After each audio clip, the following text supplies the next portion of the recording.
astrology and other divinatory arts are not a replacement or substitute for physical or psychiatric health care. If this is an emergency situation or you are in crisis, please do not defer your wellness to readings or horoscopes. Seek situation-appropriate, qualified assistance instead.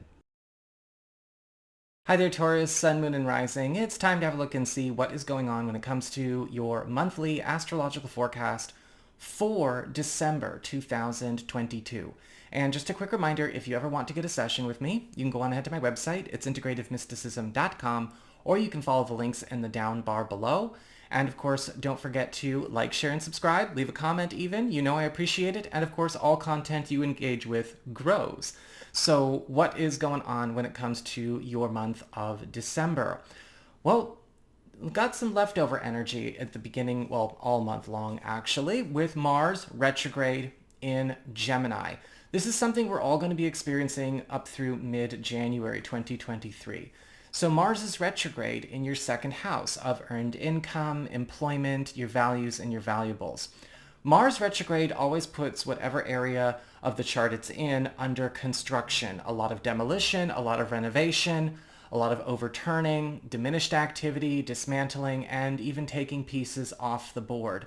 And this month, you got to be ready. A lot of old business or maybe old decisions or old commitments, old arrangements that are not holding up very well, or the cracks are starting to show as it relates to professional or financial situations are concerned, are getting the pressure to either change, grow, adapt, evolve, or go away and be substituted with superior opportunities. This can be very exhilarating, especially if you've been looking forward to this, if you're welcoming this. However, other people may not necessarily be so easy to deal with, right? Because some people are just terrible for adapting for change. With Mars retrograde, we also have this focus on getting a lot of adversaries, a lot of enemies, a lot of obstacles out of your life.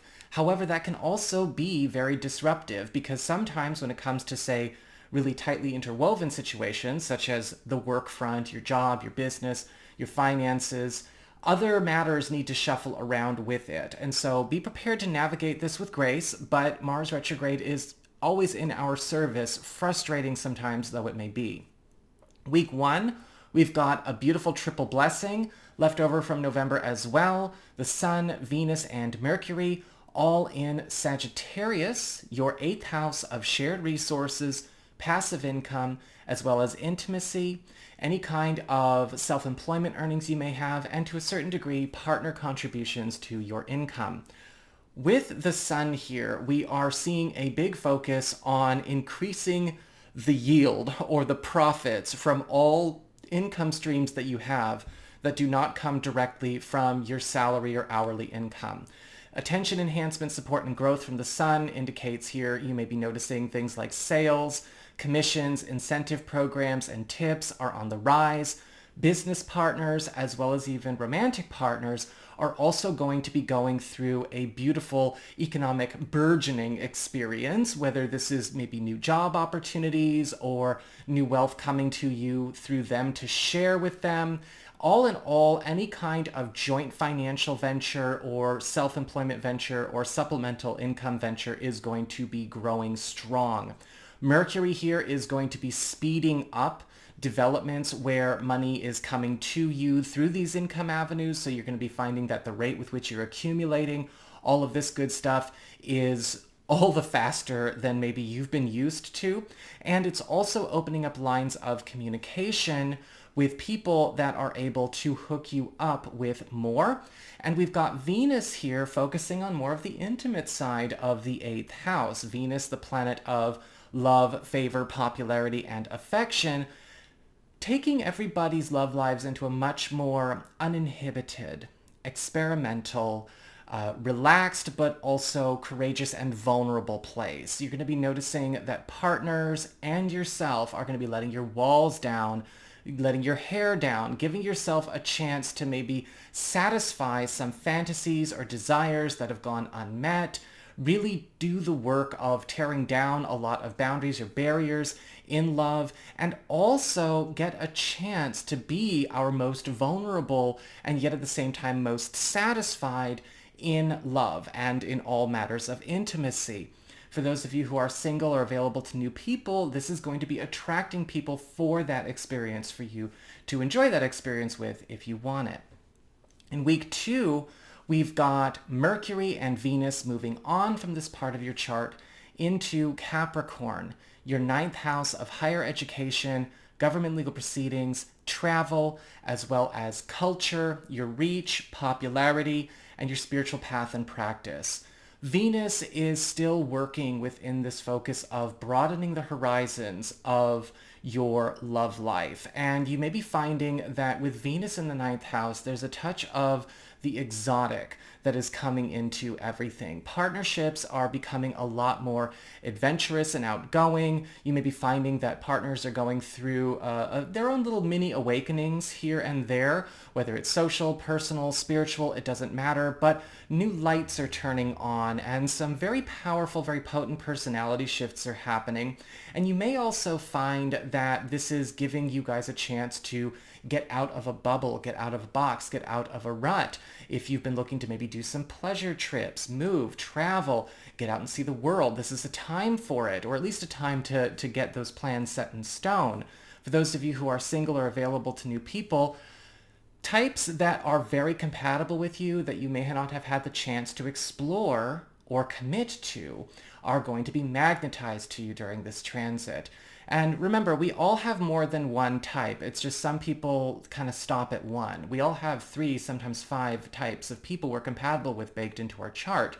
And Venus is bringing in a touch of the exotic and the foreign. So types that are very compatible with you that you've never had a chance to meet or go all the way with are going to be brought forward. Now, this could be somebody from a different background, different culture, or just a different type of person that you know you are very attracted to, but again, it's just never all come together the right way. This is going to be a month where, again, all of those maybe impediments to that experience are stepping aside. Mercury is going to be speeding up a lot of conversations as well as negotiations or any kind of work to a successful fruition that have maybe become sluggish as it relates to important conversations in government or legal matters such as contracts or, visas, travel plans, permits, licenses. And if you are looking to maybe promote or popularize or market yourself for something you care about, either just for awareness or for a profit, Mercury and Venus here together are going to make that extremely successful. So you want to make sure that you're taking full advantage of this transit, especially in weeks 2 and 3 of this month. We've got a full moon in Gemini. On the 7th, this is that 2nd house of earned income, employment, values, and valuables. And this full moon is all about culminations, transitions, and endings. And it does look like a story is finally coming to a close.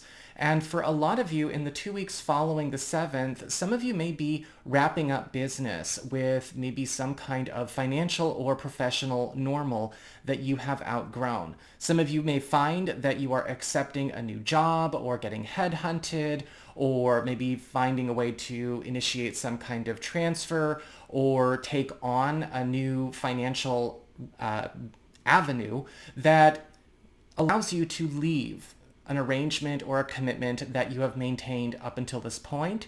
And some of you may find that while you may not be making any big changes on the job or as it relates to maybe a financial situation, you may be getting a chance to break free of some kind of burden or obligation or liability that you've been forced to endure or tolerate, but no more.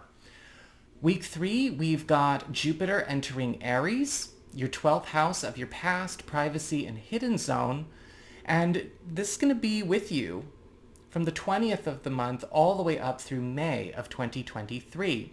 Jupiter in your 12th house is bringing that focus of wealth, novelty, expansion, growth, and prosperity through less than obvious avenues, because the 12th house is all about goodies, opportunities, stories, narratives, pursuits, and commitments that are formed from behind the scenes, brought to you in secret ways, or maybe even brought to you from out of the past. Jupiter in the 12th house is going to be opening up a lot of roads and a lot of shortcuts for you that are off the beaten path. And this could be something where you are getting a chance to work with very highly successful people, but also at the same time get a chance to be pulled out of obscurity yourself and get into a space where you are now the one who is propagated, your work is proliferating, you are suddenly standing in a place of great abundance and affluence. A lot of you may be finding that money and professional growth opportunities are going to be offered to you behind closed doors, or even old allies from the past or old money from the past will also be on its way back to you. We've got the sun entering Capricorn on the 21st of the month, and the sun will be here up until week 3 of January. This is that 9th house of higher education, government and legal proceedings, travel, culture, you reach, popularity, and spiritual path and practice. And with the sun in the 9th house, you are attracting a great deal of allies, both known and new, to help lift you up in all areas of your life at once. But these allies are outside of your immediate bubble or your immediate box. Now, these could be allies that are coming from foreign spaces, or these could be allies that you know online, sometimes both. This could also be a time where people are bringing very cool, unorthodox, out-of-the-box opportunities for you to claim, offering their services to you, their resources, their tools, their hookups to you. But it is going to require you to get out of your comfort zone, right? Growth doesn't happen in the comfort zone. So be prepared. This is going to be lifting up your social life, your professional life, your academic life, everything all around. But you got to be ready to get off the paths that are most trodden. We also have a new moon here in your 9th house on the 23rd. And a new moon, of course, is all about seed planting, new beginnings, initiations, new long-term commitments. And in the 2-week window period following the 23rd, a lot of you are getting a chance to cement some kind of brilliant new plan that is going to create a powerful alliance or collaboration that is of mutual benefit. Now, this could be in a legal capacity, this could be in a professional capacity, an academic capacity, with a friend or an ally abroad, or maybe even somebody from a spiritual community that you are connected to. But you want to be ready to make all, necessary adjustments in order to make room for this person when they show up, and so that the two of you, or maybe more of you, could be more than one person at a time, are able to take this opportunity and flourish with it. Finally, we have in week 4, Mercury turning retrograde in Capricorn, which is going to be really more of a January energy. This is December 29th up through January 18th after all. Okay, January 18th, 2023. And Mercury retrograde in the 9th house is all about reversals, reviews, retrievals, and reevaluations of old decisions, old contracts, old alliances, even old commands and judgments in the past. Now, this could be a time where a lot of you are getting a chance to push the undo button on a lot of things that you wish you could take back or reverse that you have done or initiated. Also renegotiate a lot of contracts, a lot of maybe arrangements you have made in a professional or legal capacity, as well as with Mercury retrograde here, call back to yourself things that may be owed to you, or maybe things that you accidentally gave up that you wish you kept. So really cool energy as we close up into 2023. So that is what I've got for you, Taurus. I hope you enjoyed it. If you did, don't forget to like, share, and subscribe. I appreciate it. And should you ever wish to get a session with me, you can go on ahead to my website. It's integrativemysticism.com.